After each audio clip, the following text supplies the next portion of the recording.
we need to pick a poet. So I went and had some water. I had a tissue. I'm okay. I hope you're okay. Big breath. Bias training. My gosh. It was not supposed to be so interesting. You were gonna do multiple choice, and now you're here with this fine transsexual. What happened? I'm in my bias. I'm going to be cheeky, and we're gonna read about my favorite poet. Because I think I just know too many gay people who he saved their life. So how can we skip Frank? Look, what a looker. This is Frank O'Hara. This is the collected works. I've had this since high school. It's broken on my favorite poem. We're definitely gonna read that. And we're gonna talk about getting to know a poet. We're gonna do a little bit about what Ken has said, which you can obviously read the essay. The book's online for you. And I'm gonna give you some highlights. And then we're gonna read some of his poems. We're gonna talk about themes that we notice and how we would write a poem like that and what that means. So we should start with a Frank O'Hara poem. And we're gonna start with, I think, the most representative of all, not his most famous, but most representative. Today. Oh, kangaroos, sequins, chocolate sodas. You really are beautiful. Pearls, harmonicas, jujubes, aspirins. All the stuff they've always talked about still makes a poem a surprise. These things are with us every day, even on beachheads and beers. They do have meaning. They're strong as rocks. I have been in love with that poem for ages. And this kind of exuberance, and you'd be like, this makes sense. You've met me for uh, about an hour now. Makes sense for me as a person. And you'll pick maybe you're an Emily Dickinson. It's a little Walt Whitman-y. It's a little random, like an Emily Dickinson. It's definitely singing the song of the self, of everything. It's like, oh my God, jujubes, aspirins. They're fun words, harmonicas, random assortment. Sounds like he went to a party, pearls, and knowing Frank O'Hara, I probably went to a party and wrote that poem. But Frank O'Hara, I think it's also nice to know about a poet. Kenneth Koch doesn't tell you much about the poet, him, them, herself. One way you can find out about a poet is to use poets.org, poetry.org. They are poetry.org is the long-term journal, which Eli Lilly, the people who make so much money off of what you prescribe, give so much money to Poetry Journal. Didn't even think about that. No, God has blessed that donation, not the pharmaceutical industry. The meds, yes. Anyway, but feels, y'all. I bet I know you have feels. I wish you can put them in your poems if you like. I will too. And how do you still somebody down? I'm picking Frank O'Hara because maybe he's a little obvious too. He is a poet that many high schoolers fall in love with. He is a poet that you might have heard and adored. He is a poet that kind of sweeps you away. So how do we learn to do that? How do we sit with it? So, dear Kenneth and Kate, tell us.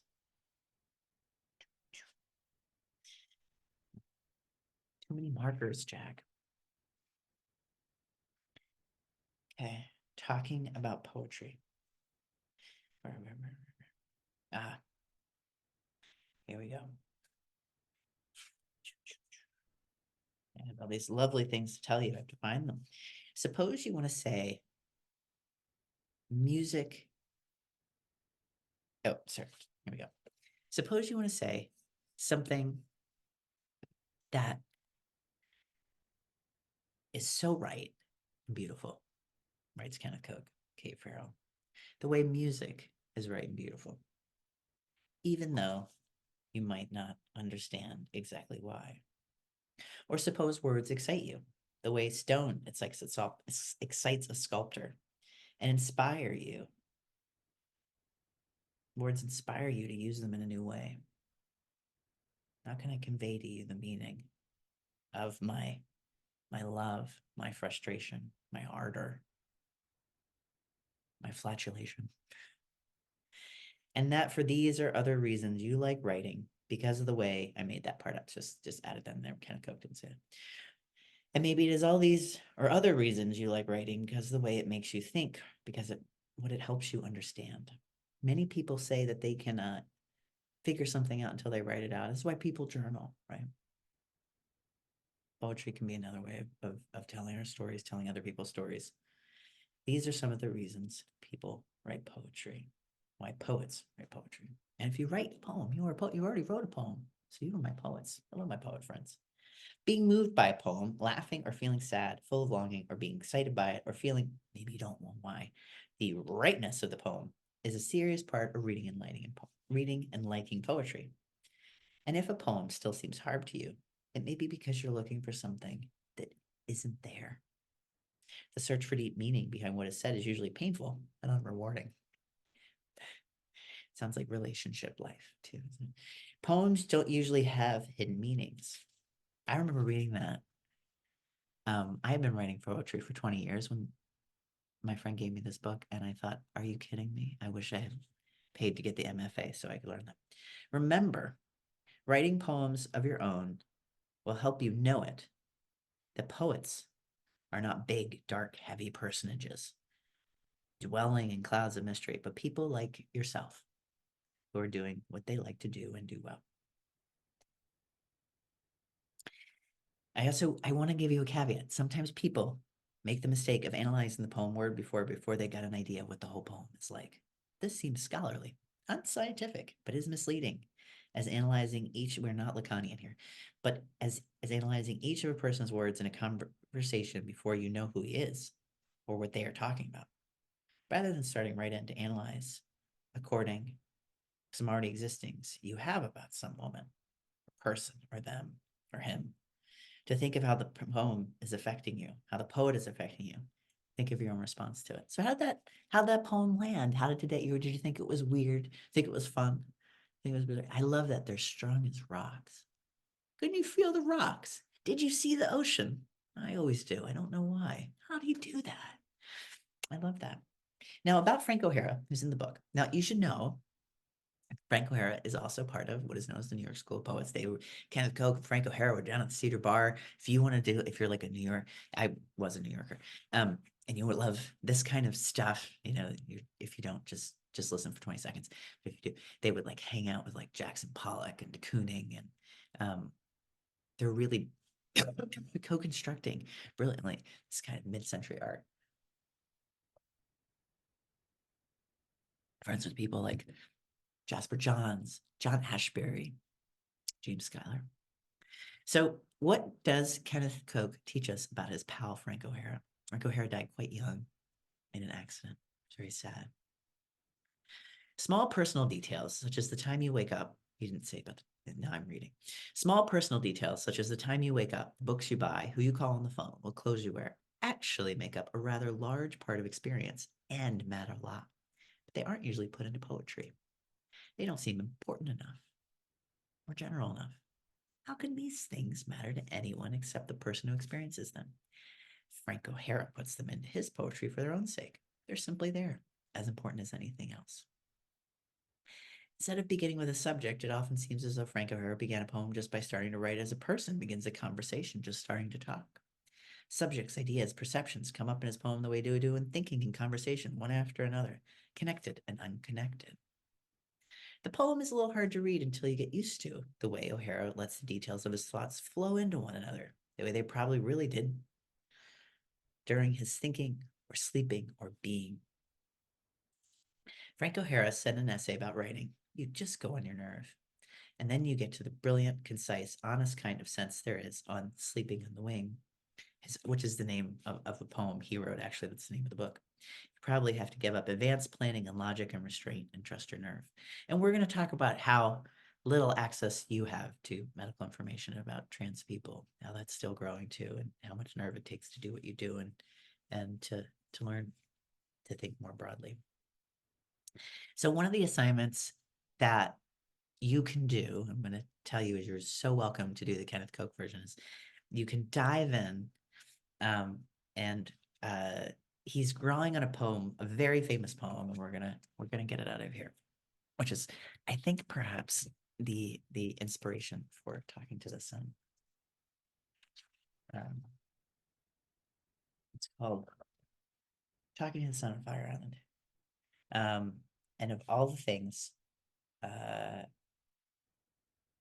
I I marked, I I didn't mark this, which I'm kind of excited about to like scroll through and talk to you and find this. Talking to the Sun on Fire Island is not my favorite Frank O'Hara poem, but it is utterly beautiful. I did feel validated though that when I got this book, I found out that otherwise, I think it's amazing. That oh my gosh, it's the last one. Of course it is. That Kenneth Koch and I share a love of all things Frank O'Hara. So I'm gonna show you this because you deserve to be read to sometimes like small children. You know, what you do is stressful and you are loved. So let me read Talking to the Sun on Fire Island. And here we go. And I'll read you another couple and we'll turn it off. A true account of Talking to the Sun on Fire Island. And the poem, the image is Henri Rousseau's probably late 19th century, The Repast of the Lion in detail. Put there. There we go. A true account of Talking to the Sun on Fire Island. The sun woke me this morning loud and clear, saying, "Hey, I've been trying to wake you for 15 minutes. Don't be so rude. You're only the second poet I've ever chosen to speak to personally. So why aren't you more attentive? If I could burn through the window, I would to wake you up. I can't hang around here all day. Sorry, son. I stayed up last night talking to Hal. When I woke up Mayakovsky, he was a lot more prompt, the sun said petulantly. Most people are already waiting to see if I'm going to put in an appearance. I tried to apologize. I missed you yesterday. That's better, he said. I didn't know you'd come out. Maybe you'd be wondering why I've come so close. Yes, I said, beginning to feel hot, wondering if maybe he wasn't burning me anyway. Frankly, I want to tell you I like your poetry. I see a lot of my rounds, and you're okay. You may not be the greatest thing on earth, but you're different. Now, I've heard some say you're crazy, they being excessively calm themselves to my mind, and other crazy poets think you're a boring reactionary. Not me. Just keep on like I do. Pay no attention. You'll find that people always complain about the atmosphere.